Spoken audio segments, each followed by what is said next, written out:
The kingdom of Astralis lay nestled beneath an endless canopy of starlight, its boundaries caressed by the whispers of an ancient forest and the murmurs of a vast, glimmering sea. Here, the nights were painted in silver, and the moon hung heavy in the sky, casting its ethereal glow over the land. Legends often mingled with reality in this kingdom, where the line between myth and truth blurred like ink on damp parchment. On a night unlike any other, when the silver moon aligned with the stars in a rare celestial dance, a cry echoed through the halls of the royal palace. Princess Seraphina was born, her arrival marked by the trembling of ancient trees and a ripple across the sea's surface, as though the world itself acknowledged her. Beneath her cradle, the fairy guardian of Astralis hovered unseen, her wings shimmering like fragments of broken glass catching the light.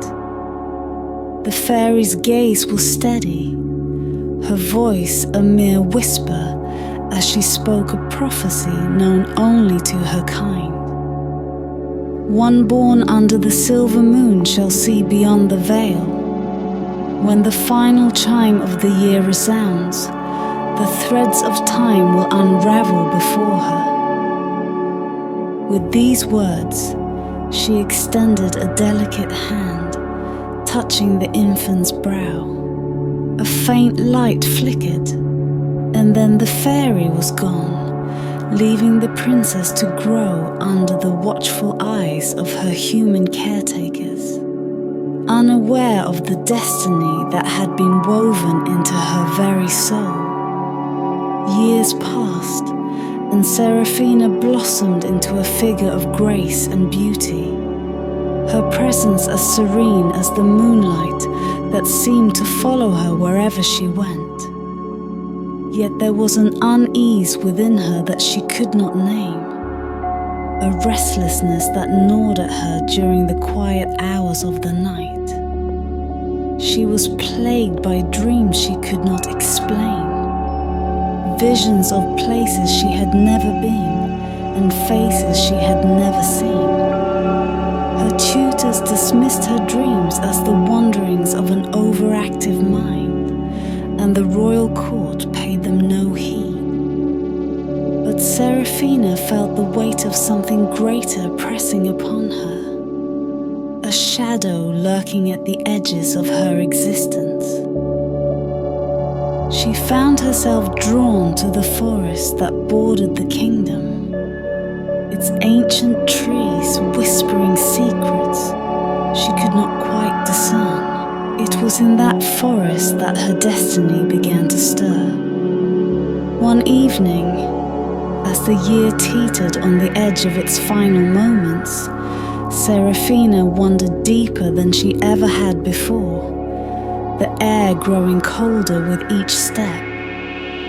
The trees seemed alive, their gnarled branches reaching out like skeletal fingers. And then she saw it, a faint light flickering between the trunks, leading her onward like a moth drawn to a flame. The source of the light was a figure unlike any Seraphina had ever encountered. A woman stood before her, not quite human, with wings that shimmered like the surface of a frozen lake, and eyes that held the secrets of countless lifetimes.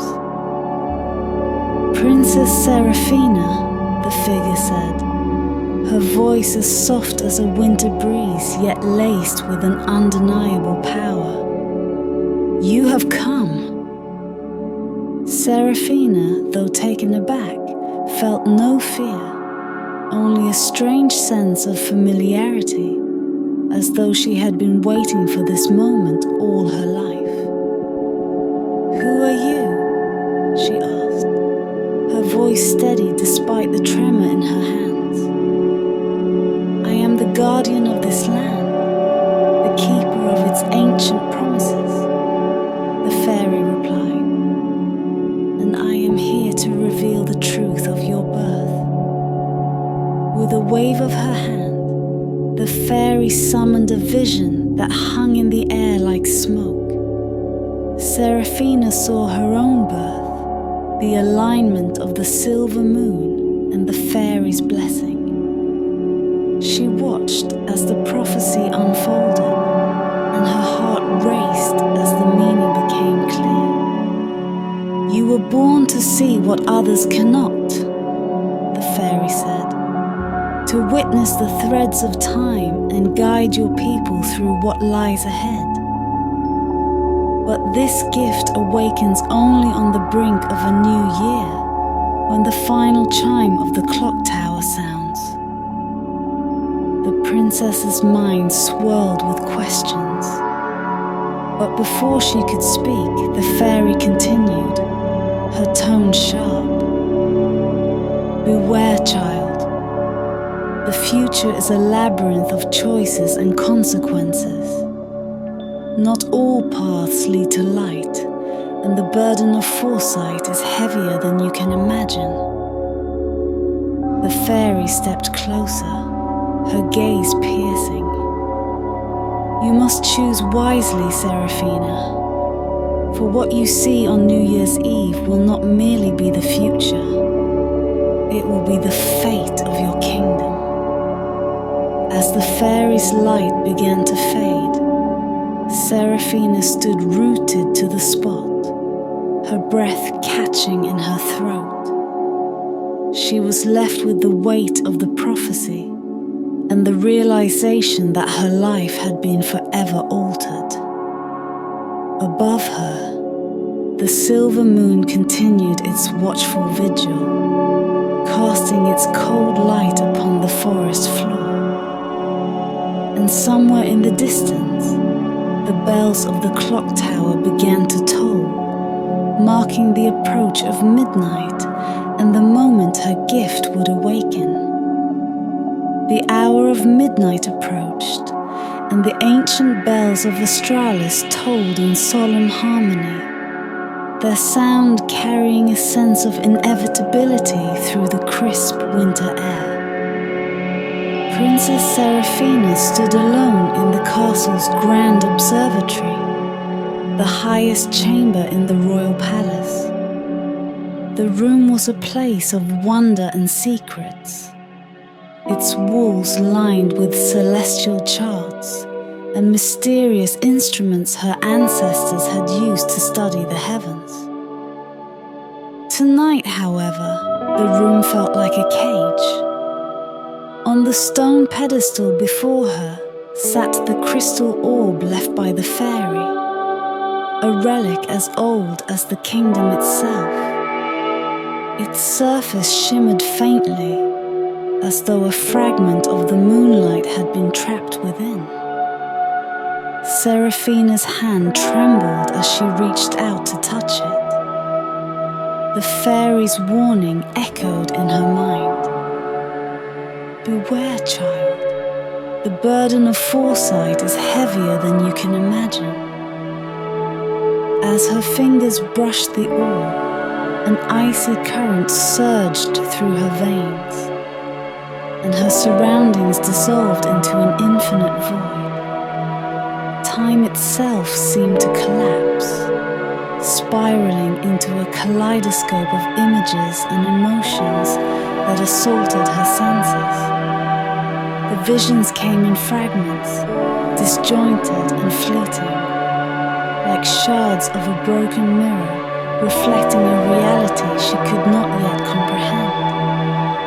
She saw the castle shrouded in smoke, its once proud spires crumbling into ruin. Shadows of faceless figures moved in the chaos, their voices drowned by the roar of unseen flames. Among them stood a figure cloaked in crimson, their face hidden beneath a hood. They held a dagger stained with blood, the symbol of the royal family engraved upon its hilt. The vision shifted, and she found herself standing in the throne room, the air heavy with despair. Her father, the king, sat slumped upon the throne, his crown askew and his eyes hollow. At his feet lay a broken scepter, the embodiment of the kingdom's fractured rule. It was in that forest that her destiny began to stir. One evening, as the year teetered on the edge of its final moments, Seraphina wandered deeper than she ever had before, the air growing colder with each step. The trees seemed alive, their gnarled branches reaching out like skeletal fingers. And then she saw it, a faint light flickering between the trunks, leading her onward like a moth drawn to a flame. The source of the light was a figure unlike any Seraphina had ever encountered. A woman stood before her, not quite human, with wings that shimmered like the surface of a frozen lake, and eyes that held the secrets of countless lifetimes. Princess Seraphina, the figure said, her voice as soft as a winter breeze yet laced with an undeniable power. You have come. Seraphina, though taken aback, felt no fear, only a strange sense of familiarity, as though she had been waiting for this moment all her life. Who are you? She asked, her voice steady despite the tremor in her hands. I am the guardian of this land, the keeper of its ancient promises, the fairy replied, and I am here to reveal the truth of your birth. With a wave of her hand, the fairy summoned a vision that hung in the air like smoke. Seraphina saw her own birth, the alignment of the silver moon and the fairy's blessing.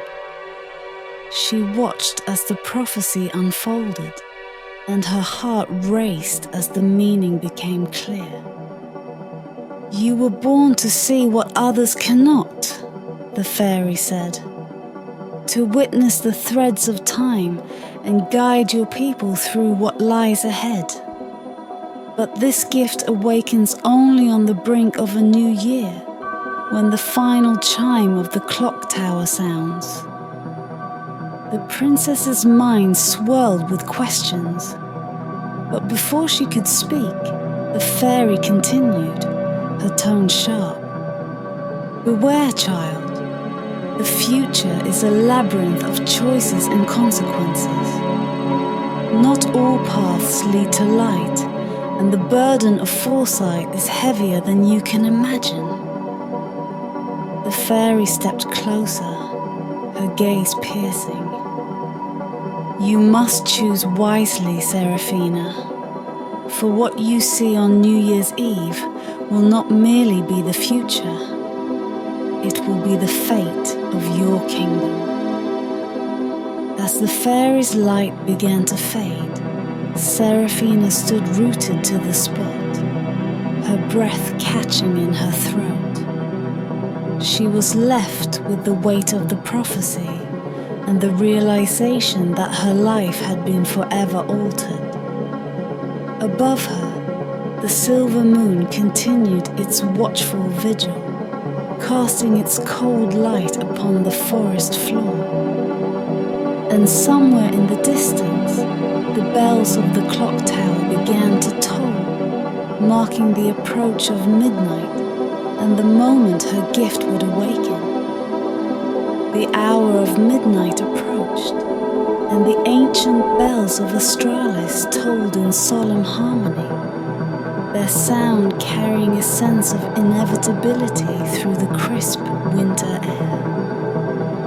Princess Seraphina stood alone in the castle's grand observatory, the highest chamber in the royal palace. The room was a place of wonder and secrets, its walls lined with celestial charts and mysterious instruments her ancestors had used to study the heavens. Tonight, however, the room felt like a cage. On the stone pedestal before her sat the crystal orb left by the fairy, a relic as old as the kingdom itself. Its surface shimmered faintly, as though a fragment of the moonlight had been trapped within. Seraphina's hand trembled as she reached out to touch it. The fairy's warning echoed in her mind. Beware, child. The burden of foresight is heavier than you can imagine. As her fingers brushed the orb, an icy current surged through her veins, and her surroundings dissolved into an infinite void. Time itself seemed to collapse, spiraling into a kaleidoscope of images and emotions that assaulted her senses. The visions came in fragments, disjointed and fleeting, like shards of a broken mirror reflecting a reality she could not yet comprehend. She saw the castle shrouded in smoke, its once proud spires crumbling into ruin. Shadows of faceless figures moved in the chaos, their voices drowned by the roar of unseen flames. Among them stood a figure cloaked in crimson, their face hidden beneath a hood. They held a dagger stained with blood, the symbol of the royal family engraved upon its hilt. The vision shifted, and she found herself standing in the throne room, the air heavy with despair. Her father, the king, sat slumped upon the throne, his crown askew and his eyes hollow. At his feet lay a broken scepter, the embodiment of the kingdom's fractured rule. The final vision was the most haunting. A field of wildflowers stretched endlessly beneath a pale sky, but their vibrant colors were muted by the presence of graves scattered among them. At the center of this desolation, a lone figure knelt. A child, no older than 7, clutching a withered flower. The child's face turned towards Seraphina, their eyes mirroring her own. The visions ended as abruptly as they had begun. Seraphina found herself gasping for breath, the cold stone floor pressing against her knees. The crystal orb was now dark and lifeless, its purpose fulfilled for another year. She clutched her chest, her heart pounding with the weight of what she had seen. The images refused to leave her mind, etched into her memory as though by fire. The door to the observatory creaked open, and Seraphina turned sharply. Her lady-in-waiting, Celeste, entered cautiously, her expression a mixture of concern and curiosity. "Your Highness, the court awaits you in the grand hall for the New Year's celebration," she said, her voice soft. Seraphina struggled to compose herself, her hands trembling as she rose to her feet. I will join them shortly," she managed to say, though the words felt hollow. Celeste hesitated, sensing the princess's distress, but eventually bowed and left the room. Alone once more, Seraphina leaned against the cold stone wall, her mind racing. The visions were not merely warnings. They were truths waiting to be unraveled. Somewhere in the chaos, the kingdom's future teetered on the edge of ruin. The shadowed figure in crimson haunted her thoughts, their presence an enigma she could not ignore. Who were they? And what role did they play in the kingdom's fate? Her thoughts turned to the fairy's words. The future is a labyrinth of choices and consequences. The visions had shown her paths riddled with uncertainty, but they had offered no guidance. Was she meant to act upon what she had seen? Or was her role merely to observe as time unfolded around her? The bells tolled again, signaling the arrival of the new year. Seraphina straightened, a resolve hardening within her. She could not ignore what she had seen, nor could she allow fear to paralyze her. The future was a tapestry of endless possibilities, and she was its weaver. If the visions had shown her a kingdom in ruin, she would find a way to alter its course. The shadowed figure in crimson would not remain a mystery for long. As she descended the spiraling staircase to the grand hall, her footsteps echoed with purpose. The weight of her newfound gift pressed heavily upon her, but it was a burden she would carry. The kingdom's fate was now tied to her own, and Seraphina vowed to uncover the secrets of the future, no matter the cost. The year unfurled with an air of foreboding, each passing day pulling Seraphina closer to the mystery that haunted her visions. The kingdom of Astralis remained serene to the untrained eye. Courtiers danced through gilded halls, merchants thrived in bustling markets, and the sea shimmered as always under the silver moon. Yet Seraphina saw the subtle fractures beneath the surface, whispers in darkened corridors, unease in the eyes of the guards, and a growing tension that seemed to seep into the very stones of the castle. Her nights became a torment. Sleep eluded her, chased away by fragments of the visions that refused to fade. The crimson-cloaked figure loomed largest in her thoughts, a shadow she could neither name nor escape. Who were they? A traitor? A savior? Their role in the kingdom's fate was as enigmatic as the shifting patterns of her dreams. Determined to find answers, Seraphina delved into the royal archives, a labyrinth of dusty tomes and faded scrolls, hidden beneath the castle's foundation. By candlelight, she pored over ancient prophecies and forgotten histories, searching for anything that might illuminate the meaning of her visions. Days turned into weeks, and though her body grew weary, her resolve only strengthened. It was there, among the crumbling pages, that she stumbled upon a curious account: the shadows of the clock tower.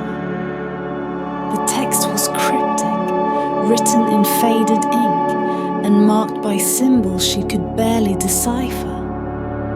It spoke of a secret hidden within the great clock tower of Astralis, a place where time itself was said to bend, revealing truths to those who dared to seek them.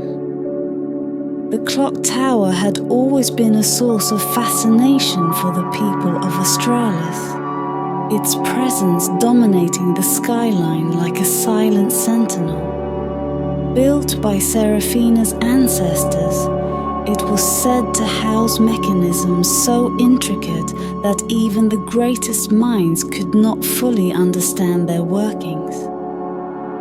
Yet few dared to enter the tower. Rumors spoke of strange occurrences within its walls, whispers that did not belong to the living, shadows that moved against the light. Seraphina knew she had to go there. On the eve of the winter solstice, as the year drew closer to its end, Seraphina slipped away from the castle. Cloaked in black to blend with the night, she moved through the silent courtyard, her breath visible in the frigid air. The moon hung low, casting long shadows across the cobblestones as if guiding her path.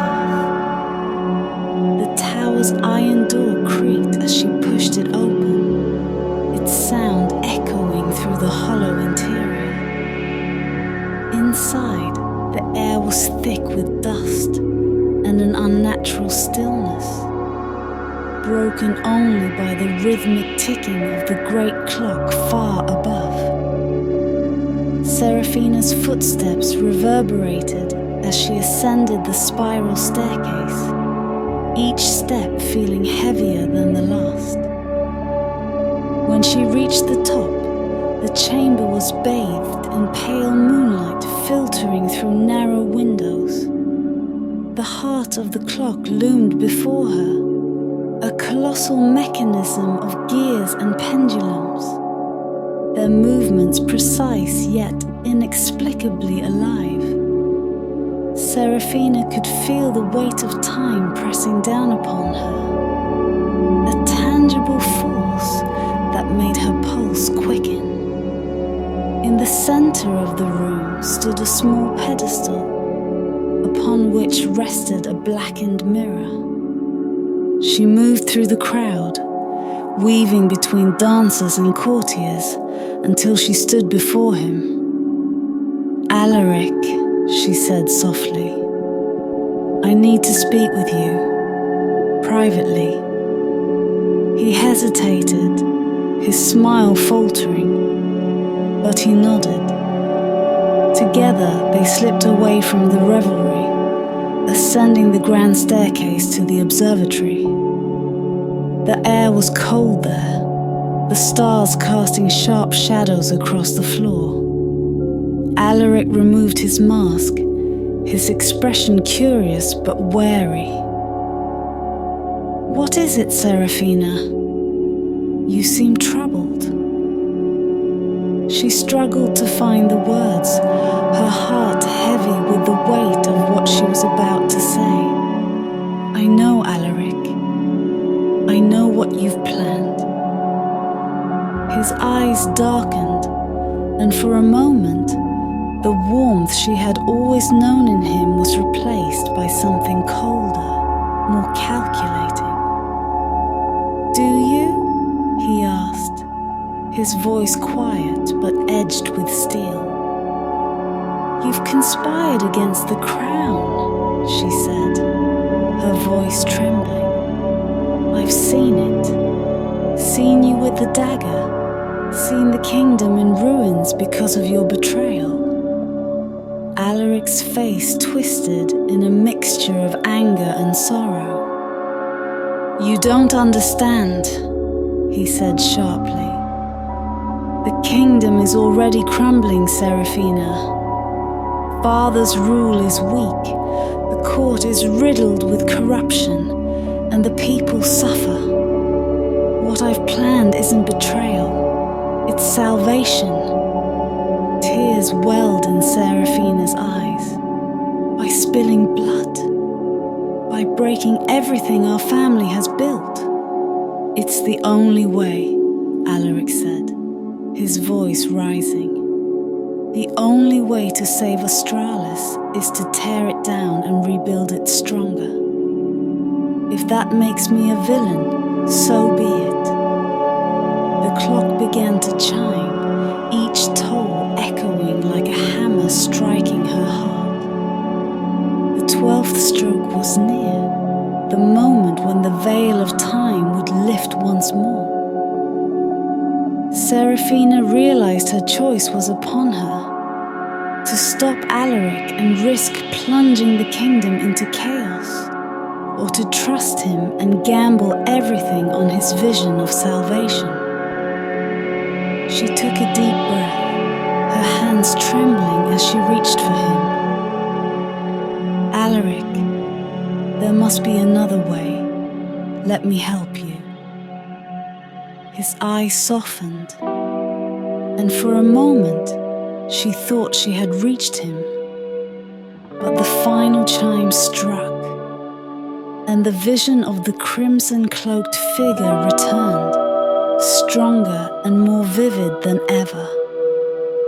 The dagger gleamed between them, and Seraphina's heart wavered as the choice loomed like a spectre in the shadows. The 12th chime echoed through the observatory, the final stroke of the clock resonating in the marrow of Seraphina's bones.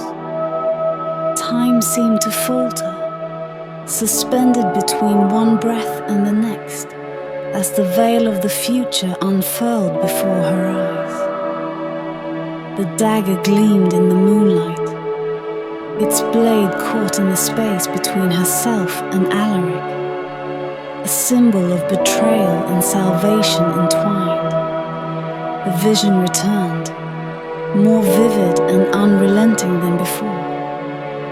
She saw the kingdom in ruin, its people scattered and broken. She saw herself standing above it all, the dagger in her grasp, her brother fallen at her feet. Yet as the scene played out, something shifted, a flicker of a different path. The vision split, like a reflection fractured across two mirrors, and Seraphina glimpsed a future where the kingdom thrived, its people united. But in this future, she saw her own figure fading into shadow, her presence erased from its tapestry. The fairy's words rang in her ears. The future bends, yet its dance is eternal. You have won this step, but the music plays on. Time resumed, and Alaric's voice cut through the silence, sharp and unyielding. Seraphina, this is your chance to stand with me. We can reshape this kingdom together, end the corruption, free the people. You don't have to fight me. This dagger doesn't have to spill blood tonight. Seraphina's heart ached at his plea. In his eyes, she saw not malice but desperation, a man consumed by the weight of his own vision, blinded by a dream of a better tomorrow. Yet the dagger in his hand was a promise of devastation, the cost of his salvation too steep to bear. She stepped closer, her voice steady despite the tempest raging within her. Alaric, you see only one path, but there are others. There is still time to choose differently. Let me help you find another way. He shook his head, his expression hardening. You don't understand. It's too late for that. The dagger flashed as he raised it, his movements driven by conviction rather than malice. Seraphina reacted instinctively, her hands grasping for his wrist. The blade wavered between them, its sharp edge reflecting the fractured moonlight. For a moment, they stood locked in a struggle, the balance of their fates hanging by a thread. As the seconds stretched into eternity, Seraphina's mind raced. The visions had shown her two futures, one of ruin and one of hope. But but they had not shown her the price she must pay to achieve either.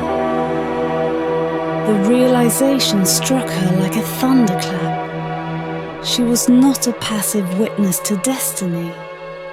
The visions were not set in stone. They were possibilities shaped by her choices. Her grip on Alaric's wrist tightened, and her voice softened, a plea laced with love and sorrow. It seemed out of place amidst the grandeur of the clockwork, its surface dull and unassuming. Yet Seraphina felt an undeniable pull toward it, as though it had been waiting for her. She reached out, her fingertips brushing the mirror's surface. Instantly, the room darkened and the ticking of the clock ceased. The silence was deafening. The mirror's surface began to ripple and a vision unfolded, a continuation of the prophecy she had seen on New Year's Eve. This time, the crimson-cloaked figure turned toward her. Though their face remained hidden, their voice echoed in the chamber, low and haunting. You seek answers, princess, but the truth is a double-edged blade. What you see cannot be unseen.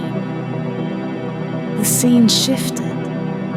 She saw herself standing in the throne room, the dagger of the crimson figure in her hand. The weight of the scepter lay at her feet, broken as before.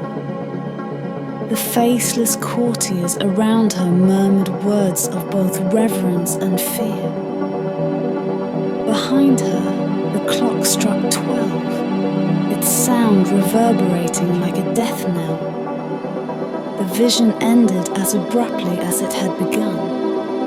Seraphina staggered back, her breath ragged.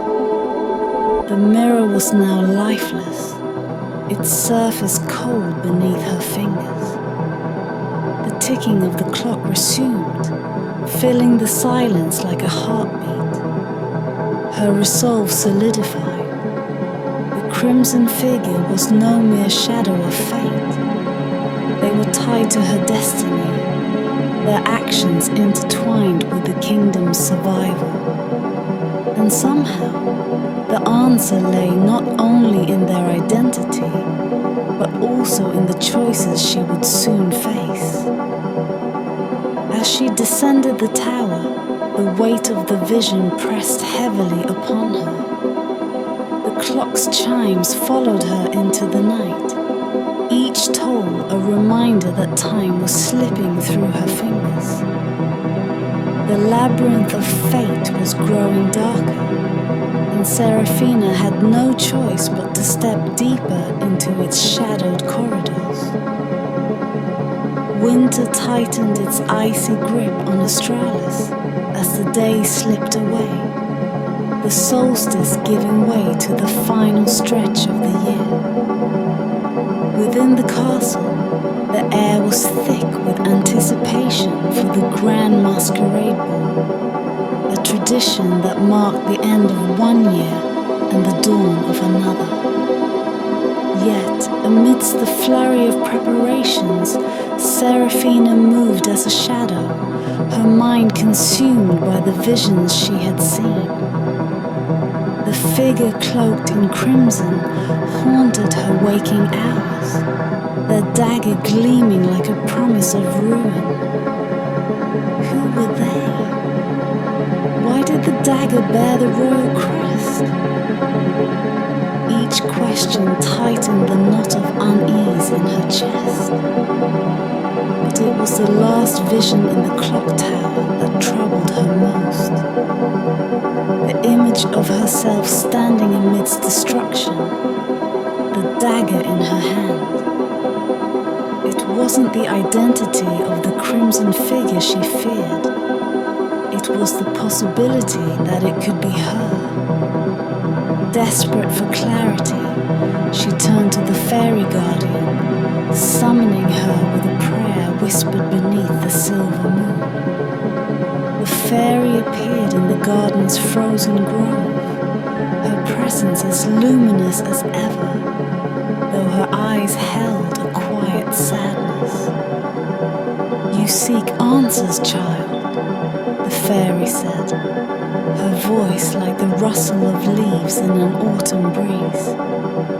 "But answers come with a price." "I saw myself in the vision," Seraphina said, her voice trembling. "I held the dagger. I stood where the crimson figure stood. Tell me, does the vision mean I will betray my kingdom?" The fairy tilted her head, studying the princess with a gaze that pierced through layers of pretense. "Fate is a river, ever shifting. The vision shows one current among many. What you become depends on the choices you make.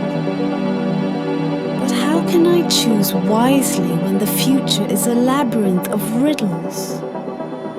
Seraphina's frustration broke through her composure, her voice echoing in the stillness of the grove. The fairy stepped closer, her wings shimmering faintly. "Then let me offer you a truth. The crimson figure you fear is not a stranger, but one you hold dear. A heart bound to yours, entwined in both love and betrayal." The words struck Seraphina like a blow. Her mind raced through the faces of those closest to her. Her father, whose health had faltered in recent months. Celeste, her loyal lady-in-waiting. And her brother, Prince Alaric, the kingdom's heir. Each name filled her with dread, but one lingered longer than the rest. "Alaric," she whispered, the name tasting of ash. The fairy's silence confirmed her fears. A torrent of emotions surged within her. Love, anger, disbelief, and an ache so deep it felt as though her chest might shatter.